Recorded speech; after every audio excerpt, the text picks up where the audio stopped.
This video is going to concentrate on question 8 from 2010 based on pH and titration curves. Okay, so parts A and B are mainly to do with theory that I think you should all be comfortable with at this stage.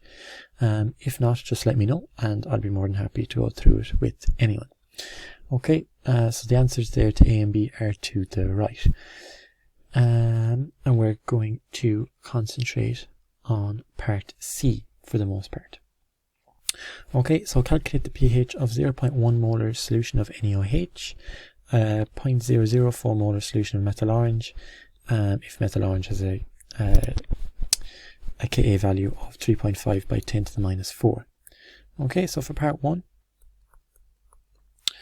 alright, we're asked for the pH of a 0.1 molar solution of NaOH.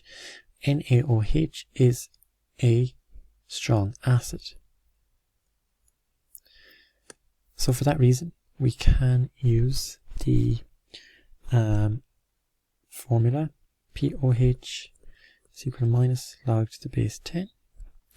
Obviously NaOH is a base, so we're finding the POH first. So it's minus log to the base 10, 0.1, and that gives us an answer of 1. Okay, so pH plus POH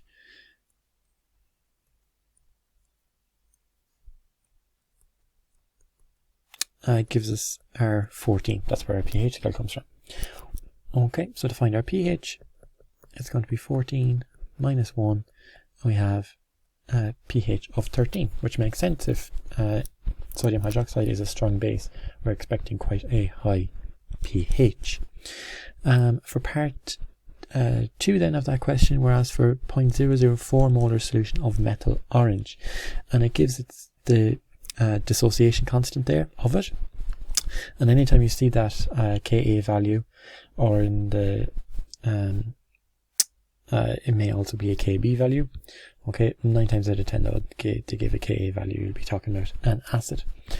Okay, Ka value, you're talking about a weak acid or a weak base. Okay, in this we're talking about an acid. Okay, so for part 2 here, so then we need to use our other formula that we know for pH. Okay, so pH is equal to minus log to the base 10, and we're going to have the square root of that dissociation constant multiplied by the concentration of that solution. Okay, in this case it's 0.004 molar. So we're going to have minus log 3.5 by 10 to the minus 4 multiplied by 0.004 molar. Alright, and that gives us a pH of 2.9. Okay, we know methyl orange, it's a weak acid. Okay, so it makes sense for there to be a pH of about 3 or 4. Okay, so that shouldn't be surprising for us. If it was a strong acid, it would be down lower, it would be closer to 1 or less. Okay, hydrochloric acid, for example, would be about 0.7.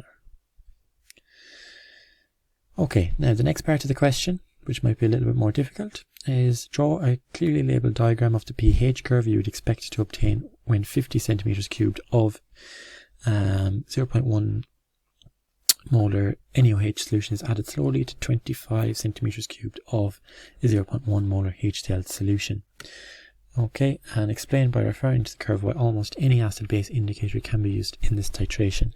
Anyone that has any problems with this question, if you look at another video I made, it's just pH titration curves in general, and it will explain this. Okay, I'll go through it here as well, but if you want it in even more detail, it is another video that I made also. So we'll just move down here. Okay, and we're just going to draw a graph. Okay, so along our x-axis we're going to have the volume of NaOH added.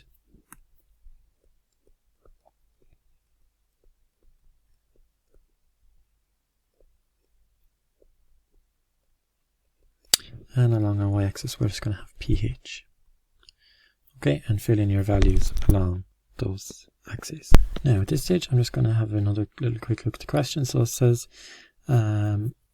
50 centimeters cubed of NaOH solution is added. So 50 centimeters cubed is what would be in your burette.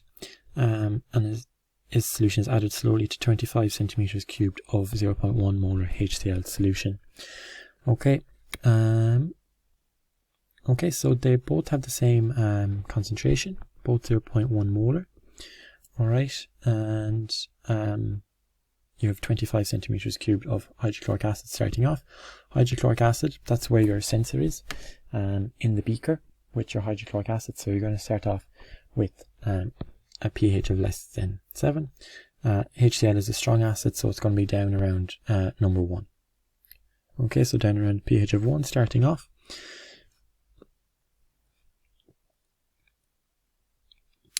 Now, and then you're going to start adding your base. You're going to start adding your NaOH.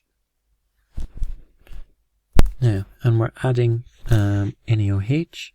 So there's going to be a small change at the start as you start adding your base. Okay, try and keep the line as straight as you can. Okay, and then there is a sharp increase when you get to about 25 centimeters cubed. That is because there's 25 centimeters cubed of NaOH present, there's 25 centimeters cubed of hydrochloric acid present. There is the same number of moles of both of them. You have the same volume and the same concentration for the two solutions, so you have the same number of moles of both as well. And this change from acidic conditions or pH that is acidic, and basically one drop of your NaOH can change the pH of your solution, so it becomes extremely alkaline. Okay, so this is what this big increase in pH is here, is that change. Okay, so this line, because you're using NaOH, it's also a strong acid, or strong base, sorry. So if you're using NaOH, your pH is going to be quite large as well. Okay, so you're going to be going up to 13 or 14 there. Okay, and that is the shape of your graph. For this, you're using a strong acid and a strong base, so this section in the center is going to be quite long. Okay, that straight section in the middle is going to be quite long because you have a strong acid and a strong base. You're starting with a low pH, you're finishing with quite a high pH, and you want about an equal distance above and below the line. At a pH of 7, you're using a strong acid and a strong base. Okay. Yep. And then last part of the question asks you, explain by referring to the curve why almost any acid-base indicator can be used in this titration. When we're looking at indicators and how we choose them for particular titrations, so indicators only work within certain pH ranges. So litmus works between 5 and 8, methyl orange works between 3 and 5, and phenolphthalein works between 8 and 10. So they're kind of the three most common ones that we would use. You'll notice that the ranges of all three of those lie within this straight line. Okay, they lie within that range. And for that reason, all of those indicators are suitable for this experiment. In other experiments where it's a weak acid and a strong base, you're not going to have that where all of the indicators work for it. Okay, so you'll have to choose when you draw your graph what indicator would be best. Okay, so for one that might be a weak acid moving to a strong base, phenolphthalein would be better. And if you're looking at an experiment that would be a strong acid to a weak base, methyl orange would be best, okay, as that works between the pH of 3 and 5. But the answer for this question, I suppose, most importantly for this particular question, to explain why almost any indicator would work, is because most indicators lie within this range of values here, where the graph is almost vertical.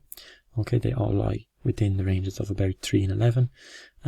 So as I mentioned, methyl orange between 3 and 5, litmus between 5 and 8, and then phenolphthalein between 8 and 10.